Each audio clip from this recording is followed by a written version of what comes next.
Good evening, dear friends. This is our 61st video of the Divine Order and the Universe Reading and Commentary series. April arrived and this month, dear Bülent Kantar will join me. Welcome, dear Bülent. Greetings, Ms. Schimberg. Good evening. Please introduce yourself to our dear friends. How your path crossed with ISRS Spiritual Research Society. I am a mechanical engineer. I had become interested in spirituality around the time I graduated from uni. There was a strong feeling or a persistent question, like who am I? Why am I here? I was in Ankara back then. I researched, studied books on philosophy, and books published by the publishing house of the foundation, Spirit and Matter. I had a copy of the Plan of the Faithful, and I think I've read it 4 times. Later, I studied Sufism. In the meantime, we moved to Izmir, and I have been subscribed to the YouTube channels of the Society and the Foundation. And when ISRS started a course program in 2015 on the fundamentals of spiritualism, I decided to enroll against the fact that I was working full-time, and the course was 1 year long. Well, I became a member of the Society after this course, and, we are still working on ourselves by other courses and trainings offered by the Society members. There is no end to learning. Thank you. Now, as our dear friends may know, if they watched the previous videos in this series, last month, we started to read the passages about differences in time perceptions, namely, superficial time, spherical or perceptual time, and the original time. And as the Divine Order and the Universe kindly informs us that human minds can be semi-comprehending, at best. Because of this, we use examples, metaphors, figures etc. to widen and deepen our understanding about the concepts given in this book. And, you prepared many slides for us, this evening. I am sure these will be beneficial for our dear friends. Thank you so much. Please start with a summary of the previous passages on the superficial time and the perception of time. All right, I will try my best to make a summary.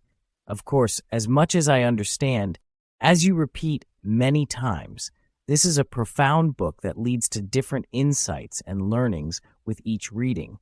And as our comprehension widens, our comments on those passages may change, even though the knowledge written in this book remains as it is. Now, we read that for the superficial time and space to occur, 3 basic factors are needed.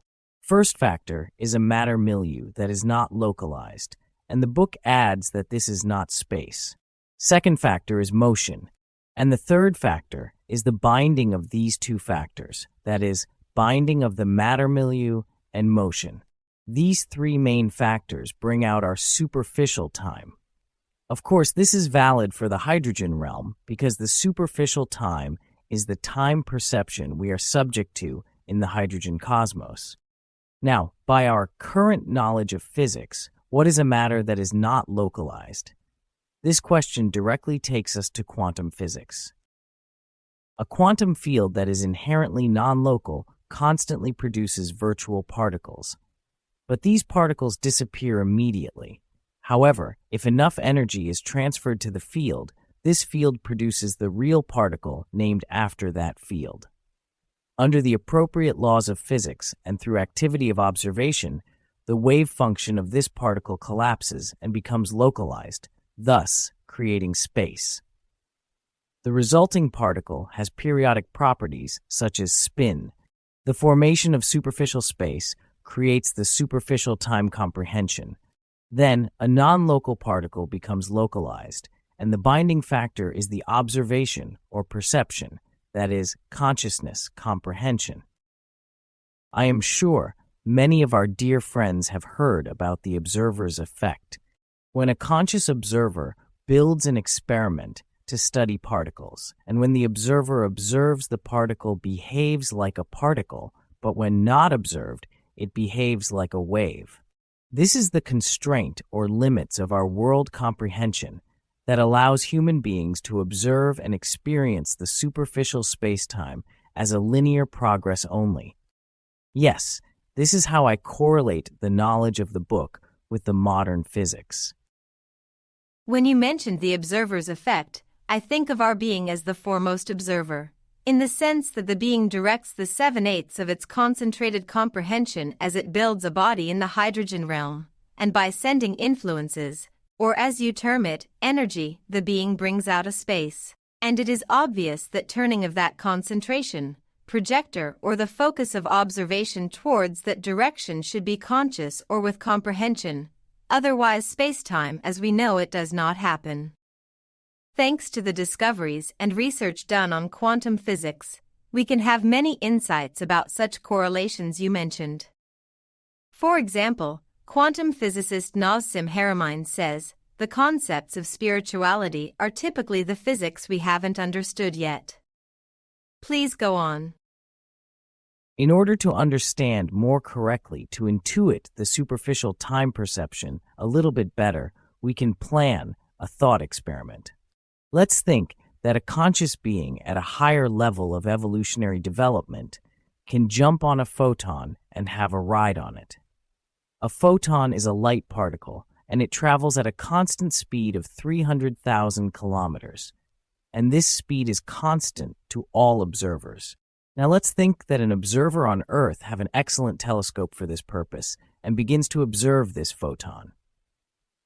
And let's think that there are mirrors on each planet and on the Sun. Photon leaves Earth, goes to Moon first, then Sun, Jupiter, Saturn, and the observer on Earth sees this in a sequence. For example, photon goes to Moon in 1 second. It takes 8.5 minutes to go to the Sun, etc. Let's say it takes half or 1 hour to complete the tour of the solar system. Why? Because the speed of the observer on Earth is constant. In this next slide, we see our observer on the figure from the book, which shows the plane expressing the superficial time. Please notice that this figure looks like 2-dimensional, but it is actually 3-dimensional. That is, it has height, width, and depth. And when we take the cyclical or periodical spiral of time into account, then this is 3 plus 1, that is 4-dimensional. Our observer does his or her observing at one of the arms of the spiral and is completely in the superficial time. And because of this fact, observes the photon's progress sequentially. Now, we can look at this process from the perspective of the observer riding the photon. According to the theory of relativity, when near to the speed of light, time slows down. And at the speed of light, for an observer or a consciousness on a photon, time stops. The entire journey on the solar system will be perceived only as a moment. Yet, please notice that no matter how interesting the time perception of the observer riding the photon is, he probably still has a superficial time perception because the observer on the photon still looks at the spiral on the superficial time plane from outside. He's not on the spherical time, but maybe at its boundary. This is not because of the photon, but because of the limits of world comprehension. Yes, the observer on the photon lives his entire life as a photon, as a single moment, and similar experiences of perception are also reported during life review in NDEs. Then how is it possible for us to obtain an intuition of spherical time perception? In our previous videos, we had read and discussed that the spherical time comprehension is only possible within a much subtler state of matter, and this is the plan of duty. This is emphasized in the book many times. Yes, even in this cruder matter of the hydrogen cosmos, there are ever subtle levels of matter states, like a thought, a feeling, an emotion. These are still matter, but at a very subtle level of matter, yet still in the hydrogen realm. And recently, even thoughts can be detected and turned into images by cutting-edge technology in brain scanning. And also, telepathy and dreams, there are many examples of transpersonal experiences, as you said, near-death experiences, as well. It is obvious that, within the possibilities of the hydrogen cosmos, we can have experiences that give us the intuition of the spherical time. Yes, please go on. Now, Let me give you some examples of differences in imaging and perceiving the same object. Doctors ask for an X-ray image when we visit them, asking for help about our sickness, etc. X-ray machines in the hospitals take a two-dimensional image of our, let's say, lungs. And doctors, by looking at these images, gives us a diagnosis. Similar machines are used in the machine industry to see and check the faults of the products. Here, please look at this X-ray image of a wheel hub. This is a two-dimensional image. We may think this as the superficial time and space. Actually, this wheel hub is three-dimensional, but it looks two-dimensional in this image. Yet, there is another machine, known as the computed tomography, that takes multiple X-ray images of objects on a turntable from different angles. And when these images are superposed on a computer program, what happens? Here, this is a three-dimensional digital image of the same wheel hub. So can we correlate this information with the knowledge given in the book and consequently reach an intuition? The first machine represents our time and space perception in the hydrogen cosmos. It is superficial. The second machine, with its ability of taking images of an object from multiple angles and of superposing those images, represents the spherical time and space comprehension. It takes all superficial planes into account and superposes these and perceives a milieu with 3+1 dimension. I think pondering on such representations can give intuitions about the spherical or perceptual time comprehension that looks like a four-dimensional space. There, we would see the entire universe. We would see every event that has happened or ever will be. You also have a slide showing cross-sections of a sphere. Shall we see it? Here it is. This figure is a little bit different version of the figure given in the divine order and the universe. Let's think that we are an observer living in 2D. If a sphere, of course a 3D sphere, comes down through this plane, we will see a circular line, first approaching and then moving away from us at every direction. Also, the speed of this line that approaches and moves away from us is related to the speed of the sphere that passes through our 2D plane. Therefore, we will perceive or comprehend a time flow of this event. However, for a 3D being in the sphere is a whole, just as we see here, and this being will perceive that it goes through a 2D plane. It will see this from a higher point. In fact, we and that being are observing the same event.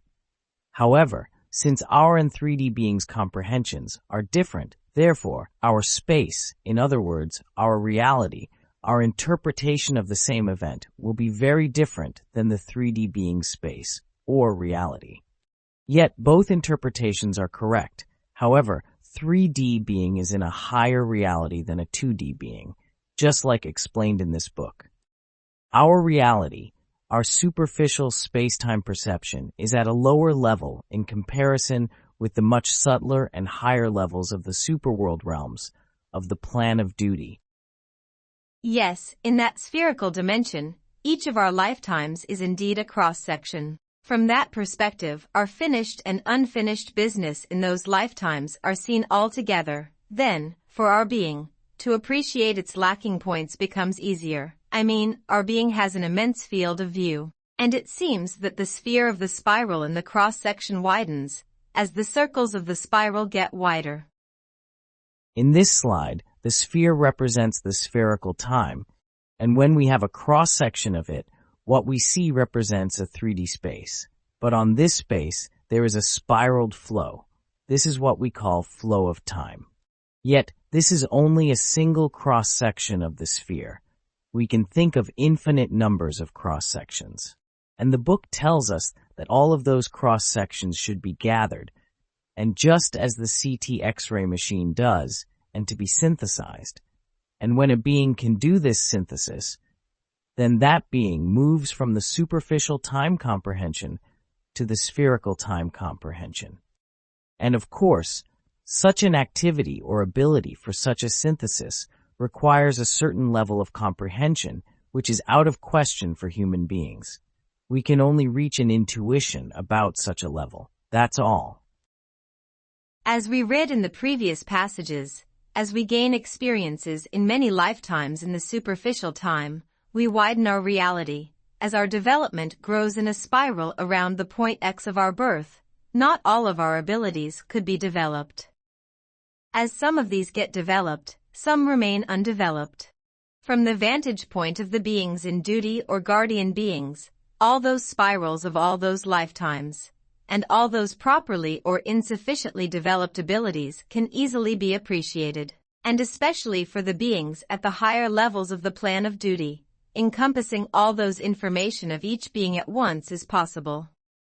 And this is how they can assist us in completing our lacking points by detecting the future consequences of our present choices or actions. What is past, present and future to us is always now to them. Well, thank you for this informative summary, dear Bülent. Let's start reading, shall we?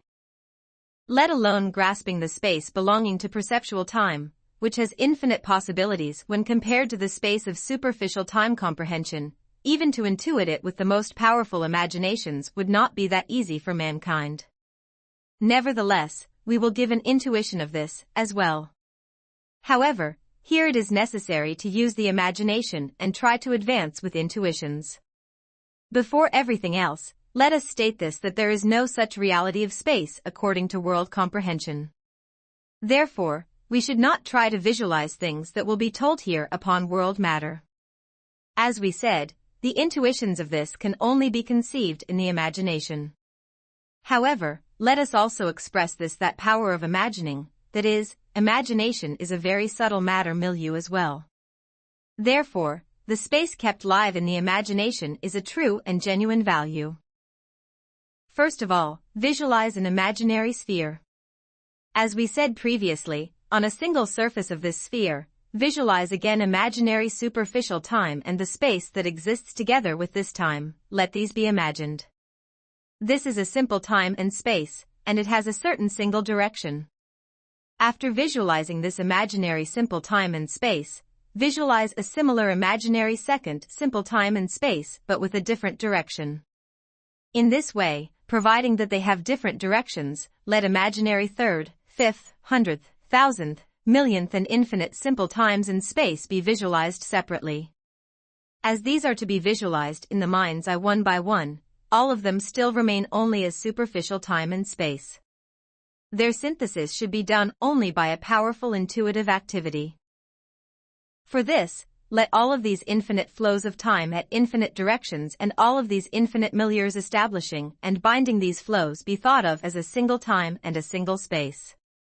In this case, a single time, which flows to infinite directions at the same moment, and a single space, out of the concept of infinite milieu, which establishes those flows by comparing them to these infinite directions, emerge, and this is the spherical space. This is because this space ensures the flow of time within the sphere. Here, the milieu is the imagination itself. As a matter of fact, only a milieu which is composed of the very subtle matter of the imagination can bind the flows of motions which express such infinite directions and period characters. Otherwise, this cannot be done with the coarse matter of the world. Therefore, the whole of the imagination, itself included, together with all these motions and milieus, which binds the infinite milieus in the imagination into one occurrence by these milieus establishing the infinite motions in a sphere by comparing them to the flows at infinite directions and periods, puts into effect perceptual or spherical space. Performing this imagining entails hard work and thinking. Nevertheless, powerful intuitions can be gained here with more or less effort. This sublime time and space mechanism which is impossible to realize for mankind who live in the world, in a coarse milieu may be possible to realize only up to a degree, as we said, with the very subtle materials of the imagination for much of mankind. However, for beings in the higher realms, who are subtler than the subtle milieus in the human imagination, living in this reality of sublime perceptual time and space is a natural, even obligatory situation. At the start of this passage, imagination is mentioned. And as you said, imagination and thinking belong to the subtler levels of the hydrogen cosmos. and how these superficial time-space and spherical time-space occur. The spirit sends influences to the matter universe through the original principles in order to meet its needs through the being it built. The matter responds to these influences in proportion to the comprehension of the being of the spirit. If its need is the superficial time, influences bring out that superficial space-time. If the being is a very developed and advanced being, let's say in the higher levels of the plan of love, or a being in duty at the plan of duty, then the influences its spirit sends bring out the perceptual or spherical spacetime. In this passage, we read further explanation on these two spacetime perceptions. Yes, what we call as the superficial time has 3 dimensions, and there is a spiraled flow on it. And this spiraled flow is actually the flow of influences intended for taking us to one level up in our comprehension and reality.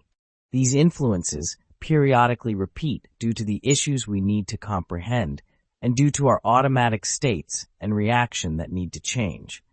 Each cross-section is one lifetime. And as you can see in the figure B, we make many cross-sections from many angles. Yet this doesn't necessarily mean that we are in the spherical time. The most important point the book emphasized is the ability for making a synthesis of all those cross-sections, and reaching the level of comprehension for rendering such an activity means a much higher level of development for the being and a much higher level of evolution for the spirit. One of our dear friends asks, if there is only a moment, how can we use this knowledge in our life? We already read that it is impossible for humans to live or experience spherical time.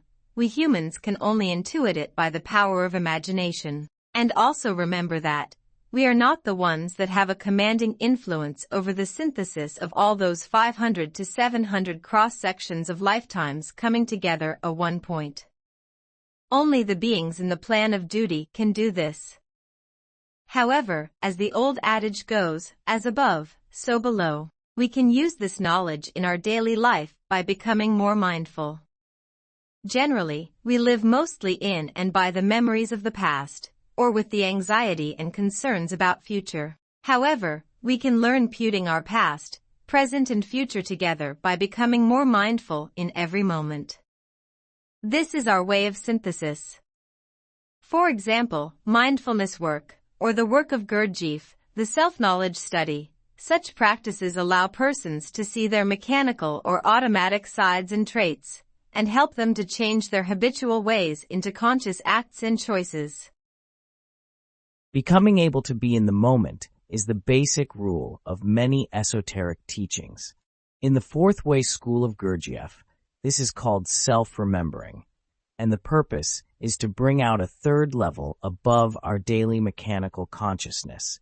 In that elevated awareness, we can make inner and outer observations simultaneously.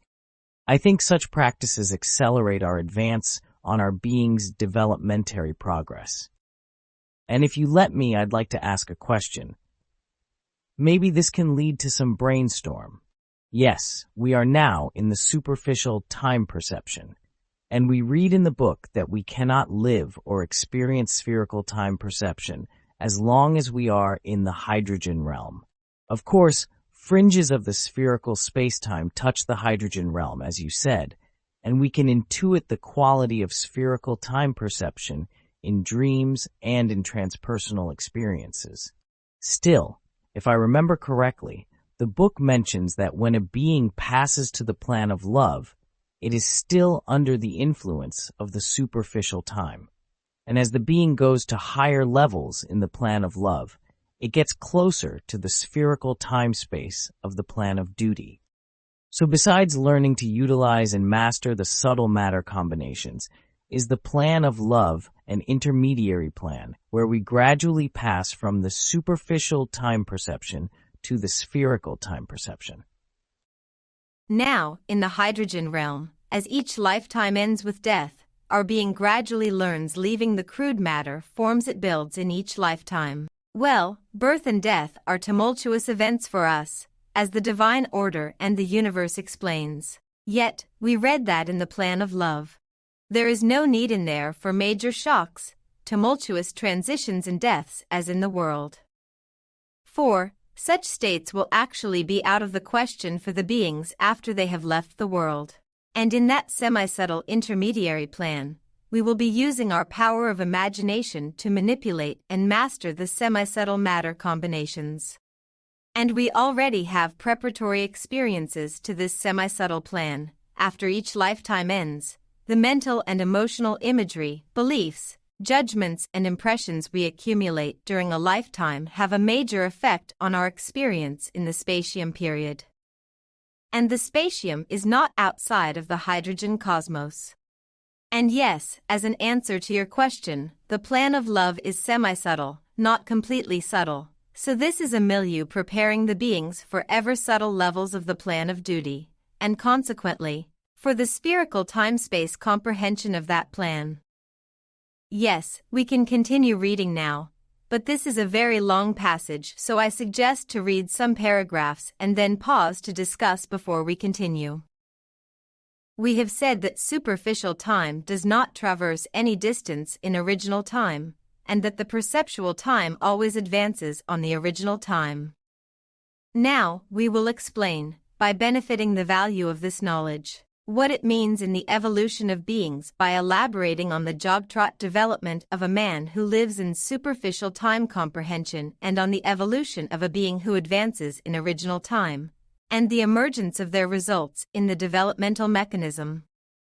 Even though the knowledge given above about time and space explains superficial and the perceptual times and spaces in detail, further explanations are needed to extract the solutions of the problems we have just mentioned from this knowledge.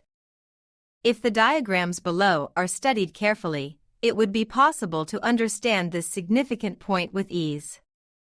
In the whole life of humanity, there is a field of development that a being has to go through with all its endless aspects. And this field of development is determined and limited. 4. It has a beginning and an ending within its reality. We show this field by the distance between the parallel lines, A and B, figure 5. Here, this field of development, which is the imperative of the superficial time comprehension, has a beginning point and an ending point. Let the beginning be the line, C to D, in the zone between the parallel lines, A, B, and the ending be the line, G to F, which crosses the point, E, figure 6. So, all capabilities and states of the humanity which needs to be developed for mankind to prepare to the higher plan, that is, to the plan of duty where perceptual time prevails, and which begins at the border, C to D, and is completed at the border, F to G, fills the zone, C, D, G, F. This indicates the whole stage of the world life, which passes through from the first life the man started in the world and after innumerable embodiments to the last life when he completes the world. The line, Z, here is the original time. And the point, E, is a given moment in this time. Therefore, this given moment in the original time contains the total of the all preparatory capabilities of a man, which are needed to be developed and matured throughout the whole life of humanity. The preparation of a man throughout the whole stage of humanity in the world will mature at this moment on the flow of the original time. Naturally, the surface C, D, G, F should be imagined in the mind's eye as vertical to the line Z, and as traversing that line only at the point E. This point, E, is a point at a certain moment of the original time where the human being begins his development and will reach again, after maturing his inherent powers which need to be developed. That is, the evolution of the being in the state of human beings starts from this point on the original time and ends, again at this point. And until this stage is completed, there is no advancement on the original time. Because of this, we had termed the evolution in the stage of humanity as the subjective evolutionary cycle. 4. Unless the field C, D, G, F, which constitutes the developmental stage of the whole mankind, is traversed, the point E has no flow on the original time Z. Here, Mankind is withdrawn to its own powers and only preoccupied with their preparation for a higher plan. For mankind to be capable of going out of this field and of entering an objective evolutionary principle is possible only by fulfilling all necessities of the stage, C, D, G, F. Yes, let's pause now and share this figure again. As the book states, all those figurative expressions are symbolic. In this figure, we see our flow or spiritual development in the 500 to 700 lifetimes from the perspective of time perceptions. This rectangular area, defined by CDGF, is the entire curriculum of the World School. We all know very well that a student starts from the first grade of the elementary school, and only after graduation that student continues to become educated in ever higher school systems. And each level of education has a curriculum, and the student needs to complete each grade's curriculum and to pass the tests and exams of that grade requires, if the student cannot complete any given grade's curriculum, then the student must repeat the same grade or take some courses and classes from the same grade in order to complete the curriculum. Similarly, a human being needs to complete the field of CDGF, first starting from the line C to D and ending at the line F to G. From the perspective of the superficial time, that human being gains the merit or right of graduation from the world school. However, there is a line Z here, and we see a point E. If you remember the previous symbolism in the figures, this E point is the center of the sphere, and there are many cross-sections in the sphere, and all those cross-sections cross this point, E. In a way, our being realizes its development on the innumerable projections of this point E. Yet, from the perspective of the spherical time, those projections are just like a picture.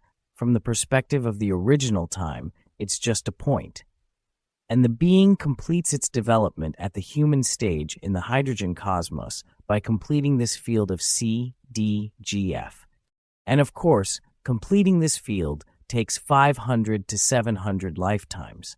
And depending on the speed and comprehension of the human being, this process becomes more or less adventurous. If our dear friends read the previous pages of this book or watch the previous videos in this series, they may remember the almost eternally gradual development of matter. From amorphous matter to protoparticles, to particles, atoms and molecules, and elements. And of spirit's passive adaptation to all those gradual processes, later, after spirits gathering high energies at a perceptual point at the superworld realms to build the being. How the being builds bodies in the crude matter of hydrogen cosmos. First plants, then animals, then human bodies. Each of those incredibly gradual processes have a beginning and an ending. And now we see here this field of C, D, F, G is another developmentary stage of the being. Again, this feels like an eternity, but again, it has an ending, because the development continues until the end of the universe. And otherwise, this book wouldn't explain the further developmentary stages the being will go through until all comprehensions unite at the unitary. Yes, as you said, this figure expresses this fact.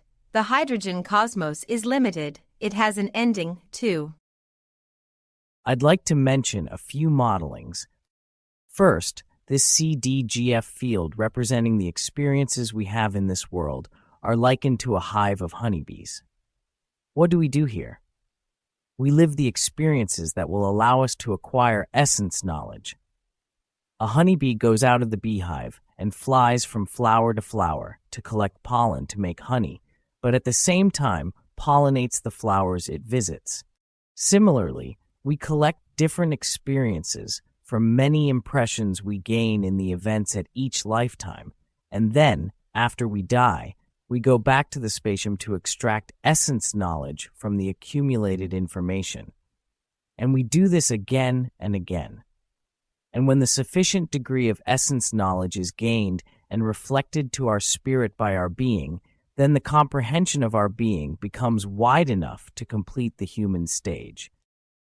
Another modeling is like a caterpillar eating all it can find accumulating lots of energy for the metamorphosis it will take place when it is in the cocoon, and eventually the caterpillar transforms into a butterfly, a completely new creature. We, as human beings, are like those caterpillars. Within the cocoon of the hydrogen cosmos, we are working for transforming ourselves into a new being, and eventually we will get out of this cocoon and will soar towards higher realms. Just like the poem of Rumi, I died as mineral and became a plant. I died as plant and rose to animal. I died as animal and I was human. Why should I fear? When was I less by dying? Yet once more I shall die human, to soar with angels blessed above. And when I sacrifice my angel soul, I shall become what no mind ever conceived. Yes, we are like caterpillars working to be transformed into butterflies, or like honeybees collecting pollen to transform these to the honey of essence knowledge. Yes, let's continue reading. Thus, from the beginning to the end, many embodiments, uncountable life circumstances and evolutionary materials that mankind will go through will occur and end within this field, C, D, G, F. However, in the meantime, this field will be gradually filled, starting from the border C, D, which is the furthest from the point E, and constitutes the most primitive stages of humanity up to the border G, F. This filling will occur through various embodiments. By accepting each embodiment as a symbolically expressed triangle, we will explain how this field is filled with triangles and how a man comes from the backward stages to the border G, F, which is his last stage, figure 7. The base of the triangle on the parallel A, B will cover this field by starting first from the line C, D and getting closer to the point E, that is, to its tip. And this will occur through periodical addition of other triangles whose tips are always at the point E. Each of these triangles expresses a single life in its embodiment. So, the line C to D, by advancing on the parallel A, B, cycle by cycle in each embodiment, will converge on the line G to F, and eventually the line C to D will adapt on the line G to F. The meaning of this is, a man has developed all his capabilities which need to be developed belonging to the stage of humanity, and by completing all his preparations, he has reached a state to advance on the original time, starting from the point E. Let us elaborate on this knowledge with a diagram. Now that the whole life of mankind occurs at the point E, which is a moment of the flow of the original time, then all life cycles of man, that is, his births and deaths, will occur at this point. However, there are imperatives which depend on this point, on the necessities of that moment, and which fills the field of development of the stage of mankind. And they are the aspects of mankind which are needed to be prepared for mankind to be able to make advances on the original time, starting from the point E. And it is shown symbolically with the field C, D, G, F. This field has near or far imperatives in respect to the moment E. The coarsest, most primitive states of these imperatives are the far-flung border C to D from the point E, which is the ending of the development. As this border gets closer to the point E, the field narrows, the preparations mature, and the necessities of the point E are fulfilled. That is, the state of completion of the required deeds for the man to begin to move advances starting from the point E. Eventually, when the line C to D exactly overlaps with the line G to F, that is, the line which is supposed to be the base of the last triangle adapts on the point E, on the original time, all necessities are rendered and the field is thoroughly traversed and cleared.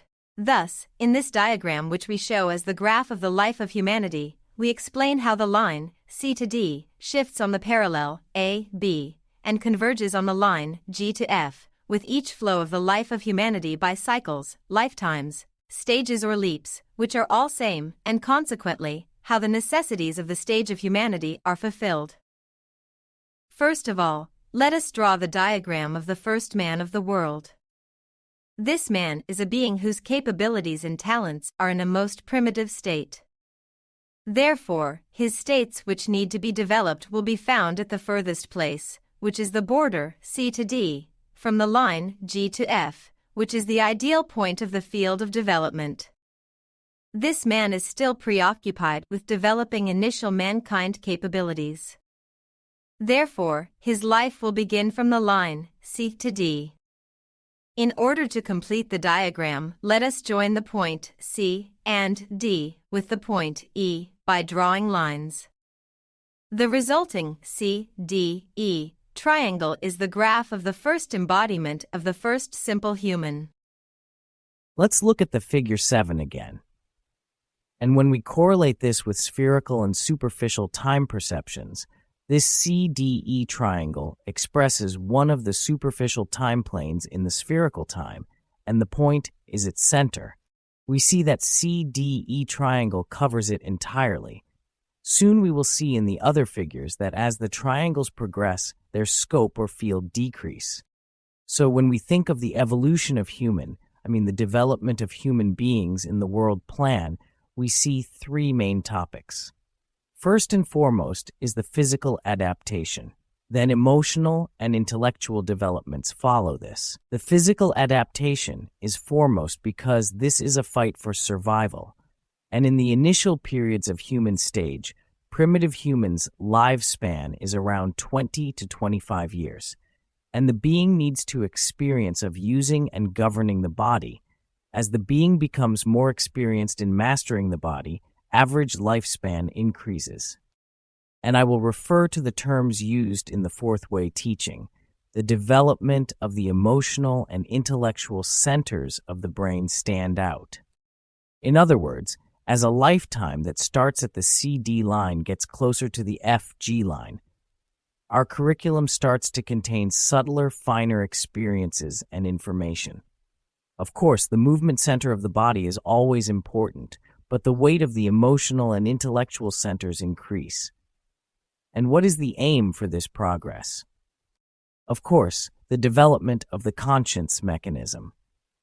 The aim is to increase the comprehension of the being by experiencing all the possibilities offered by the crude worldly matter through all those lifetimes, and to gradually raise the level of conscience to the highest level possible to reach in this world. The intuition of duty. This is the final conscientious reality human beings can reach in this world. Yes, in this CDFG rectangular we human beings, by developing our physical, emotional, and intellectual centers for reaching a level of comprehension to gain the sense or intuition of duty. There is a distance between the initial phases of the human stage when the foremost need is survival and the living is almost completely automatic and instinctual. So, the distance between C-D line and the point E indicates a distance in regard to the capacity for comprehension. The wider our comprehension gets, the closer we are to the point E, distance shortens.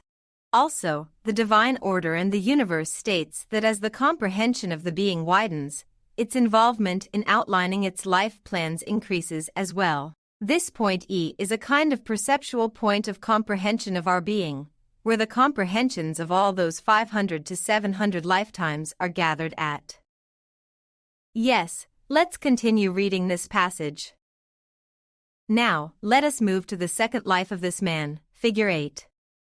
Its line of development will start on the parallel A-B at the side of E of the line C to D and from the points which are closest to this line. In order to make it more obvious in the diagram, we show these points by distancing them with the line I to J. In this way, as the graph of the second life, the triangle IJE occurs. As the bases of the triangles which will occur in the third, fifth, 10th, 50th etc. lives of the man gradually converge on the line F to G and eventually reach the points K to L. Then, the parts C, D, L, K of the field C, D, G, F have been completely lived. The preparations at these sections have been completed, but the fields K, E, F, and L, G, E have not been completed yet. And finally, pertaining to the stage of humanity, in this case, the base of the triangle completely adapts to the line F to G, and the lives of the man in the world are finished. Such a moment comes that all necessities of the point, for this man on the flow of the original time belonging to humanity are realized, that is, that being develops all his capabilities and completes the preparations. If studied carefully, in this diagram, the line, C to D, which is the initial primitive border of development at the field, C, D, G, F, which shows the whole stage of development of humanity, shifts on the parallel, A, B, and as it shifts, the parts of this field which have been lived and completed their development grow and the parts which still have not developed reduce, and finally, when the development in the whole field is completed, the line, C to D, which is the beginning border of the field adapts to the line, F to G, which is on the original time point at the border of the last stage. And in this way, all necessities belonging to the stage of humanity of the point, E, which is a moment of the original time, are realized. When the development of mankind reaches this point, the realities of superficial time comprehension will end, true evolution will continue on the higher plans of duty which are the perceptual space, and human beings will get free of the subjective evolutionary process and enter into an objective evolutionary flow advancing on original time. We state some significant points, which can easily be understood by the diagram of superficial time development. In superficial time development, the developmental parallel does not change throughout the stage of humanity. This stage is a field of development belonging to the preparation of the being, which is limited with the necessities of the point, E, which is a moment in the flow of time. Therefore, it is a subjective evolutionary stage. Each cycle of embodiment in this field is added upon another like a series of leaps. However, these leaps cannot violate the developmental parallel at any point at all. Let us express this according to the diagram. Each newcomer triangle adds on to the previous triangle and accrues some amount of preparations that need to be completed in the field of development into the previous one. In that case, there are no interruptions in the development. Cycles silently add on each other. So, on the original time, whereas the withdrawal of a man into his cadre of preparation and his preoccupation with his own preparations throughout the whole of humanity expresses his subjective evolution, so the great number of embodiment states which are aimed only at the completion of the stage of humanity entail the taking all of these bodily lives as a single life in total. That is, embodiments of a developmental cycle which to occur throughout the whole of humanity are actually nothing but the imperatives of a single life. And this imperative is to fulfill the necessities of the point, E, which is a moment in original time. This may sound and look complicated, but actually the book explains this very clearly. Let's look at Figure 8. In this figure, for the sake of simplifying, only 3 examples of lifetimes are shown.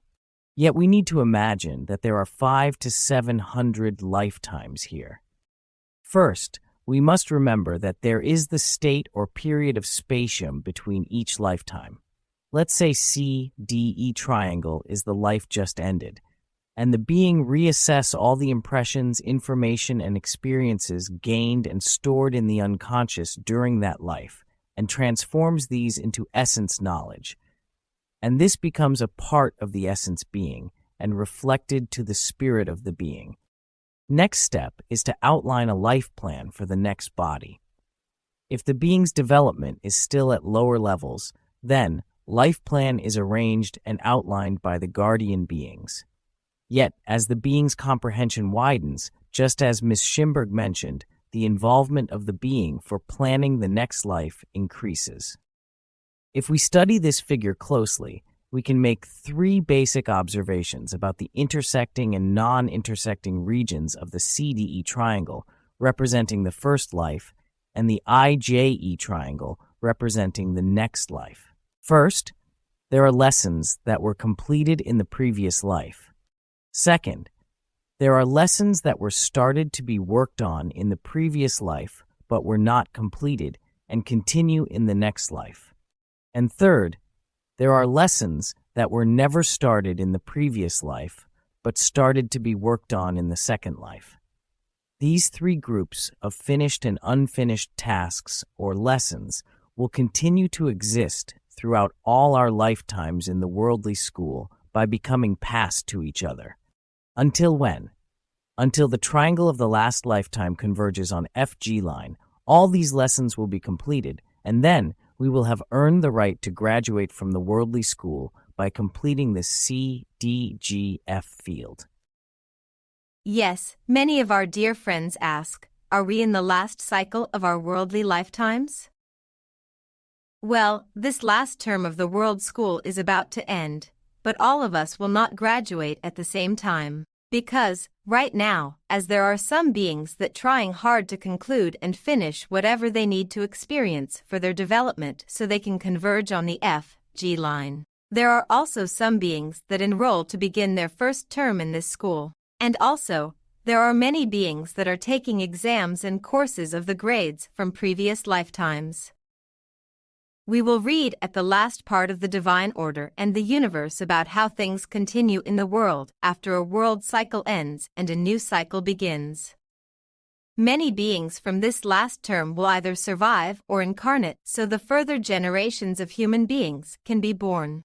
Of course, life conditions at the beginning of the new cycle of the world will be harsh, so this fact may motivational to make more efforts to increase our conscientious acts, deeds and choices, to become more conscious of our inner world, to break out the chains of our automatic behaviors. In this sense, our current life is so precious, so important to make the necessary changes for our further development. If these are last 1 or 2 lifetimes until this world cycle ends, yes, these are precious lifetimes, but also they can be very productive. Let's say 500 years ago, there were not so much bombardment of information and influences. It means that even within 1 or 2 lifetimes, we have more chance to finish our lessons from our present and previous lifetimes. But of course, in order to utilize this chance, we must work harder to be more awake, more conscious, more conscientious. Yes, dear Bülent, we managed to clarify one of the challenging parts of this book for our dear friends with the slides you prepared. Thank you for this productive beginning of our month together in this series. Next week, there will be more slides. I am sure next week will be beneficial for our dear friends as well. Yes, good evening to you all. See you next week. Good evening.